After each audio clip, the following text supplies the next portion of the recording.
Gavumenti eyagala kunzita buli lwenfuluma ennyumba yange mbeera mweraliikirivu kubanga mba nkimanyi bulungi nti ssaawa yonna bayinza okunkwata ne banteeka mu drone ne bansuula gye bansuula. Nkimanyi bulungi nti olukwe lwonna ssaawa yonna nfa era nga ndiredde okufa kubanga ennaku zange zemanyi zibulayo ntono ku nsi okuba nti mbeerako naye ate tesitidde oba banzite nja kusigala nga njogera amazima paka lwe banzija mu bulamu bw'ensi eno. Bamuyita Frank Gashumba gwe tugenda okutunira olunaku lwaleero mpola mpola tukwaniririzako mu kutu gwaffe omuganzi ogumanyikiddwa nga Uganda mu kamuli amanya ddoboozi mamutantambi jimso namba lunikibya Max Udi Junior webale kuba nti otambula naffe webale kuba nti osubscribinga gwe yasubscribinga atandaba kuba nti osubscribinga kikole kati olwo nno tusobole kuba nti tugenda mu maaso mpola now boss wa Simka Uganda executive director CEO musajja mukulu amanyikiddwa nga Frank Gashumba mwewalikirivu. Frank Gashumba avuddeyo n'ategeeza ensi nga bwe bagenda okumutta essaawa yonna olw'okuvaayo okwogera ku bigenda mu ggwanga. Gashumba agamba nti waliwo ekiwamba abantu mu ggwanga era nga bantu bangi bagenda maaso n'okuba nti battibwa. Avuddeyo n'agamba nti obalyawo ensonga ze ntono nnyo nti lwaki security agents zikozesa emmotoka kya kika kya drone kuba nti ziwamba abantu era avaayo n'abateeka ku nninga okubulira lwaki bawamba bannayuganda. Ekiragamba nti Museveni tasaanidde okuba nti afuga Uganda. It is one of the things musajja ono byagenda maaso n'okuba nti akulembeza so n'olwekyo mukuba nti akulembeza waliwo ebigenda mu maaso nga bitambula about people being kidnapped in drone blah blah blah blah so and this and people are scared. Me I'm not sure of it. Sijja gamba nti nabirabako no, but still the rumors bezityo bwezigenda maaso nga zitambula mpola mpola. Now abantu bangi abagenda maaso n'okuba nti boliawo basaba gavumenti ebanyonyole lwaki abantu bagenda maaso n'okuba nti bawambibwa, abamu bakubibwa, abamu basibibwa, abalala battibwa mu nzitibwa ey'obukambwe. Twalabyeko omukyala women councillor Sedize Nanson yavuddeyo n'agamba nti abaana baabwe bagenda maaso n'okuba nti bawambibwa era nga yavuddeyo n'atiisatiisa okuba nti atambula nti yeeyambula because so many people have been kidnapped, especially young boys, era nga kiteebereza okuba nti mbu sibirinaako omutwe n'amagulu. Yes, mbu lwakuwagira Bobi Wine. I'm not sure of it. Yes, I'm not sure of it. Njagala munkwate bulungi bannange temundiisa nange ne banywa but that is the case. Gashumba avuddeyo n'agamba nti yagudde mu lukwe nga bagala kumutta lwa nsonga lwakuba nti ayogera ku bigenda mu maaso era yalajanidde abantu ab'enjawulo. Gashumba avuddeyo n'agamba nti ye tatidde kumutta kubanga bingi byafunye mu nsi eno era nga bingi byakyagenda mu maaso n'okuba nti afuna.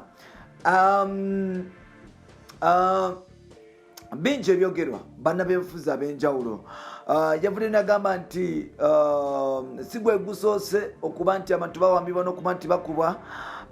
Vaayo agamba nti abajaasi ne bakubye bannamawulire lwakuwagira Bobi Wine mu previous elections. Ajjukira musajja mukulu amanyikiddwa nga Bobi Wine yakolebwa media ya Uganda mpola mpola. So n'olwekyo Gashumba according to his statement agamba nti obalyawo military yavuddeyo kuba bannamawulire ng'ebeebaza okuwagira Bobi Wine. I don't know, I'm not sure about these allegations kuba yabadde azikola ku social media live ye especially ku Facebook. Gashumba y'omu ku bantu abavuddewo oboolyawo nga boogera ebintu ebyenjawulo era nga omusajja ono awagira nnyo Dr. Kiza Besigye musajja wa FDC mpola mpola amaze ebbanga. Gashumba yalina programu ez'enjawulo ezagenda okuba nti zigibwawo ku mikutu egy'enjawulo okuli Simka Uganda gye yakolanga ku akabozi kubiri yes mpola mpola kugata The Eagle eyali ku NBS TV. Program zino zagenda mu maaso n'okuba nti zijjibwawo ng'agamba nti bamafiya bamulinnya akagere mpola mpola paka lwe bamulyawo. Ate abalala kiteebereza okuba nti oba oliawo musajja mukulu alina mbu be yafera. I'm not sure of it, but that is another conspiracy theory and allegations that twawulira. Gashumba is one of the most talkative people that I know in Uganda, and he has been commenting on everything. When you look at Gashumba's family, their family is not all big, but at least they are somehow, and at least they are famous and known in this country. And now Gashumba Senior, Frank Gashumba, is claiming that some people are claiming for his life because he's talking about the kidnap of Ugandans by security agencies. I don't know whether this is true or not, but still people are pointing in the government, especially Ugandans are pointing in the government for the kidnap of young people, especially those who support Kyagulanyi. Now, there is a lot of conspiracy theory and propaganda in Uganda, and now everyone can come up with whatever, because there is a lot of pressure.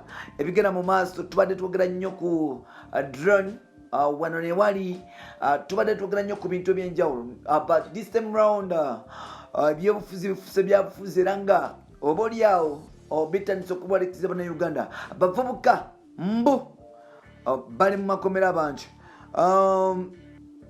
Multi-party system oba oliawo gye baleeta mu 2005 referendum tekoze bulungi.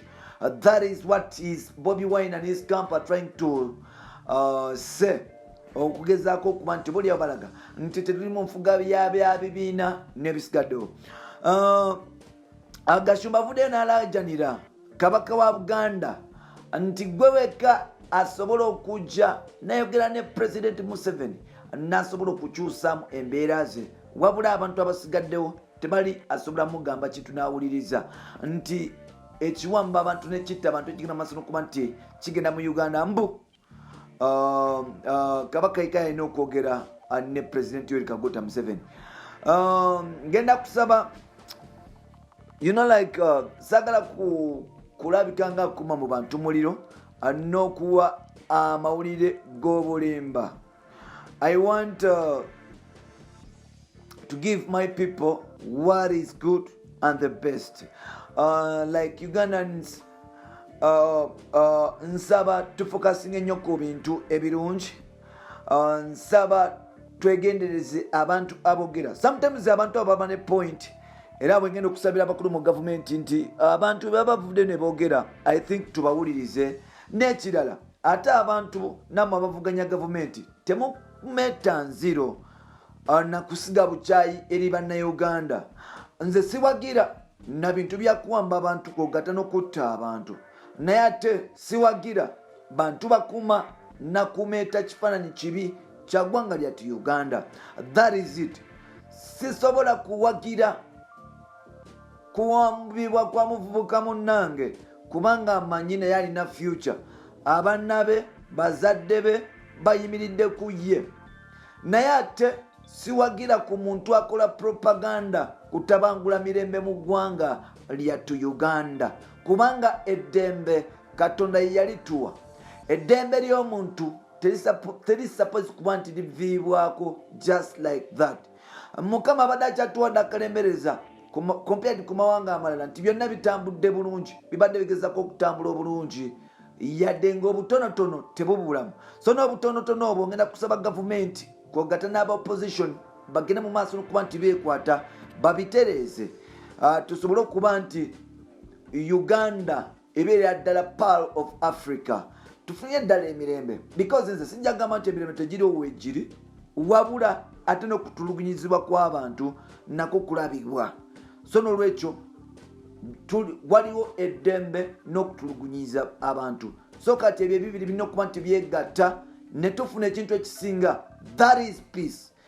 Bakama bange nsuubira sogedde bubi. Bampita Ntambi Chimso, Rich Boy Maxudi Junior. Ndi Munnauganda yagala ensi ye, ate ndi Munnauganda atakiririza mwabo bazungu. Ndi Munnauganda akkiriza mu bintu by'Ekinnayuganda era nga nja tambula nja kufa nga ndi Munnauganda. Bye bye for now.